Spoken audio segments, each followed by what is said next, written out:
বাবা কি কষ্ট! এই বিশাল রোদ, 40 ডিগ্রি তাপমাত্রা রোদ। এই রোদের মধ্যে কাজ করা কত কঠিন বুঝতে পারছেন। হ্যালো বন্ধুরা, সব কেমন আছে বলো? কালকে বৈকাল দিকে একটা জমি কেটেছিলাম, সেই জমিতে ধানগুলো ছিল পড়ে, সেগুলোকে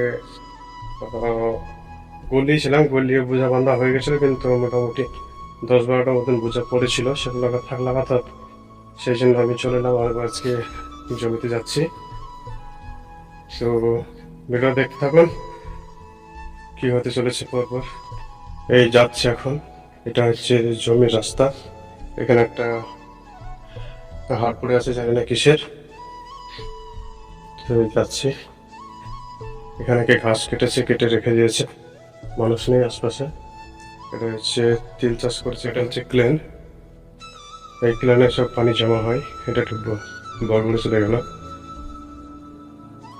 এটা হচ্ছে ক্লেন, এটা হচ্ছে পানি যাওয়ার রাস্তা। এর মধ্যে দিয়ে পানি যায়, দেখতে পাচ্ছ কত সুন্দর। ধান সব পেকে গেছে, সব কিছু নেই। যতদিন তাকাবো সব ধান, সব ধান চাষ করা, একদম শেষ প্রান্ত অব্দি পুরোটাই ধান। এখানে ডিপ চলছে, কিছু কিছু জমিতে এখনো পানি লাগবে, সেই জন্য আর কি।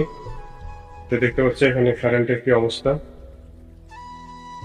হচ্ছে কারেন্ট, হচ্ছে কারেন্টের, এটা হচ্ছে খুঁটি, এটা হচ্ছে নিচে কারেন্টের মেন সুইচ। এখানে তিরপলে যে ঢাকা আছে, ওটা হচ্ছে সুইচ আছে এখানে।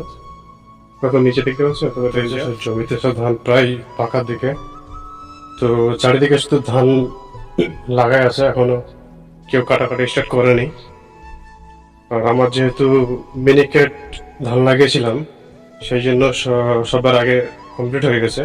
এটাতে প্রায় হয়ে গেছে, এটা মোটামুটি কাটবে সম্ভবত। আর ওখানে একটা কেটেছে, ওখানে একটু গল লাগছে ও। তো দেখতে পাচ্ছি চারিদিকে ধান, শুধু ধান, অন্য কিছু নেই, সবুজে ভরা। মোটামুটি আর 10-15 দিন পর সব এগুলো সব পেকে যাবে, তখন সব কাটা স্টার্ট করে দেবে সবাই আবার। এটা হচ্ছে আমার জমি, মোটামুটি কটা পড়েছিল, এগুলোকে ঠিকঠাকভাবে লাগিয়ে দেওয়ার জন্য এলাম। ওই আলে আলে কিছু লাগিয়েছি, আর বাদ থেকে এখনো বাকি পড়ে আছে, সেই জন্য এলাম। দেখতে পাচ্ছি এখানে কতগুলো বোঝা এখনো পড়ে আছে। বৃষ্টি হয়ে গেলে পরে অবস্থা খারাপ হয়ে যাবে, কারণ জমিটা হচ্ছে নিচু, ওই জন্য আর কি আবার এলাম। ওদিকে সব ধান বওয়া হচ্ছে বা থাক লাগাচ্ছে, যাতে করে বৃষ্টিতে কিছু না হয়, সেই জন্য। দেখতে পাচ্ছি চারিদিকে ধান, এই হচ্ছে আমার জমি। তো এগুলোকে থাক লাগিয়ে দিই, থাক লাগিয়ে দেওয়ার পরে আবার কথা বলছি।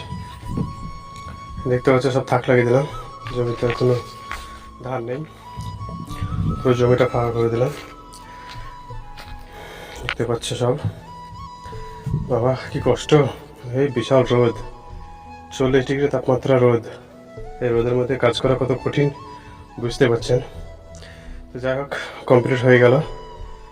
আর ভিডিওটা কেমন হলো অবশ্যই জানাবে।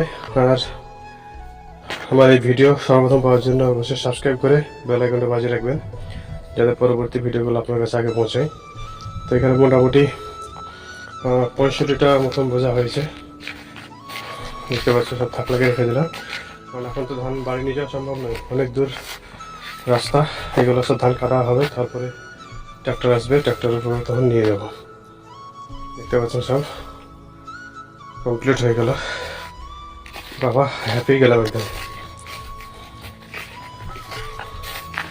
পুরো জমি ফাঁকা করে দিলাম।